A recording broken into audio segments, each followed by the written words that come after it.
तो चलिए आज बात करते हैं इतिहास की सबसे बड़ी इंजीनियरिंग पहेलियों में से एक की, गीज़ा का महान पिरामिड। करीब करीब 2560 ईसा पूर्व में फ़ैरो खुफू के लिए बना यह स्मारक आज भी हमें सोचने पर मजबूर कर देता है। आइए इस प्राचीन रहस्य की परतों को खोलते हैं। सबसे पहले तो जरा इस नंबर पर गौर कीजिए, 23 लाख। अंदाजा है कि ग्रेट पिरामिड को बनाने में इतने पत्थर के ब्लॉक्स लगे थे और इनमें से हर एक ब्लॉक का वजन कई टन था। ये पैमाना ही अपने आप में दिमाग घुमा देने वाला है। और बात सिर्फ पत्थरों की गिनती की नहीं है, असली चुनौती तो थी रफ्तार की। अगर हम ये मानकर चलें कि इसे बनाने में 20 से 25 साल लगे, तो इसका सीधा सा मतलब ये है कि मजदूरों को दिन रात काम करते हुए हर 2 से 3 मिनट में एक भारी भरकम पत्थर को उसकी सही जगह पर सेट करना पड़ता था। तो सबसे बड़ा सवाल यही उठता है ना कि आखिर उन्होंने ये किया कैसे? बिना किसी मॉडर्न मशीन के प्राचीन मिस्र के लोग इतनी बड़ी कामयाबी तक पहुंचे कैसे? चलिए सबूतों को टटोलते हैं। तो सबसे पहले ये समझना जरूरी है कि ये काम कितना बड़ा, कितना मुश्किल था। कुछ बेसिक बातें हैं जो पिरामिड को इतना असाधारण बना देती हैं।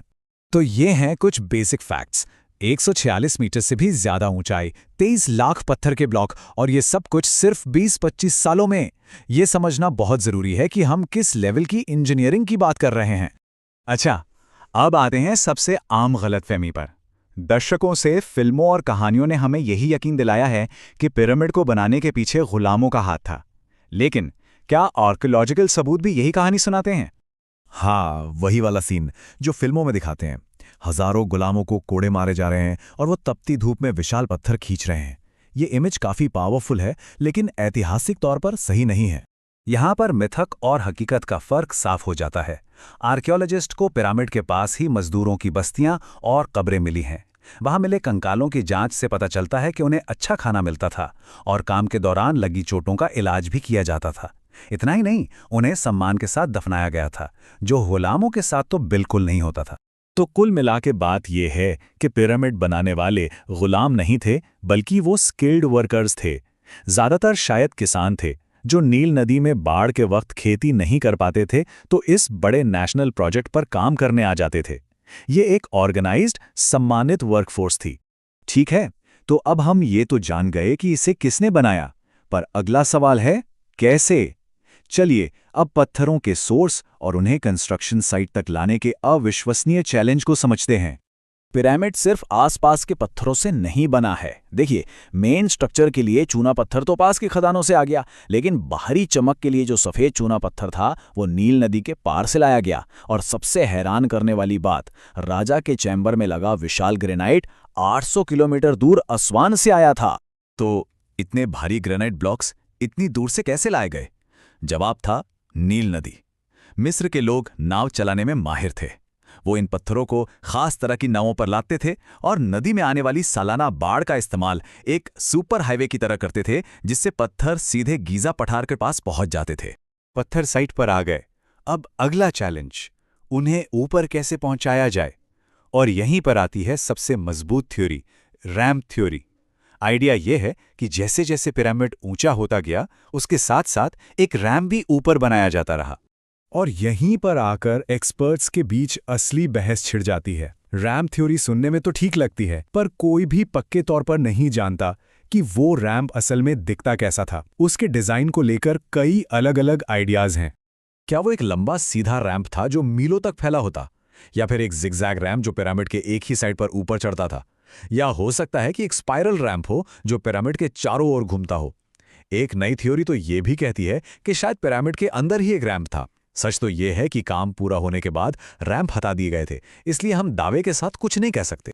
चलिए अब पिरामिड के उस पहलू पर चलते हैं जो शायद सबसे ज्यादा हैरान करता है, और वो है इसकी अविश्वसनीय सटीकता। ये इतना सटीक है कि कुछ लोग तो ये भी मानते हैं कि ये इंसानों का काम हो ही नहीं सकता। देखिए, ग्रेट पिरामिड लगभग परफेक्टली दुनिया की 4 मुख्य दिशाओं उत्तर, दक्षिण, पूर्व और पश्चिम के साथ अलाइंड है। खास तौर पर ट्रू नॉर्थ के साथ इसका अलाइनमेंट कमाल का है, एकदम सटीक। कितना सटीक, यकीन करना मुश्किल है। इसमें गलती की गुंजाइश 0.05 डिग्री से भी कम है। ये एक ऐसी प्रिसीजन है जिसे आज लेजर और जीपीएस के साथ भी हासिल करना एक बड़ा चैलेंज होगा। बिना कंपास या जीपीएस के उन्होंने ये किया कैसे? अब इतनी कमाल की प्रिसिजन देखकर ही कॉन्स्पिरेसी थियरीज जन्म लेती हैं, लेकिन इसका एक बहुत ही जबरदस्त और लॉजिकल जवाब भी है। तारे।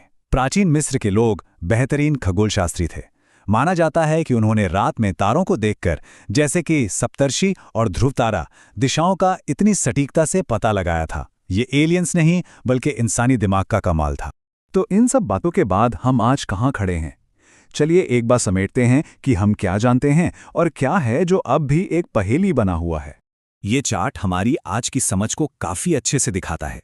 ज्यादातर चीजें, करीब 90% बातें, जैसे कि मजदूर कौन थे, पत्थर कहाँ से आए, उन्हें कैसे लाया गया, ये सब हमें पता है। लेकिन वो जो आखिरी 10% है ना, यानी रैंप का सटीक डिजाइन क्या था, पत्थर उठाने की असल तकनीक क्या थी, ये आज भी बहस का विषय है। और ये हमें एक बहुत जरूरी बात सिखाता है।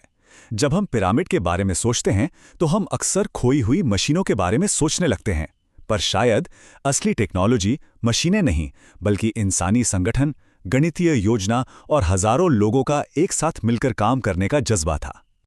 और ये हमें एक आखिरी सवाल पर लाकर छोड़ देता है। जरा सोचिए, क्या आज हम हमारी सारी मॉडर्न टेक्नोलॉजी के बावजूद बिना बिजली के ऐसा कुछ बना सकते हैं? ये सवाल हमें प्राचीन मिस्र के लोगों की जबरदस्त सूझबूझ और मेहनत की याद दिलाता है और सोचने पर मजबूर करता है कि कहीं हम उनकी काबिलियत को कम तो नहीं आंक रहे। हमारे साथ जुड़ने के लिए धन्यवाद।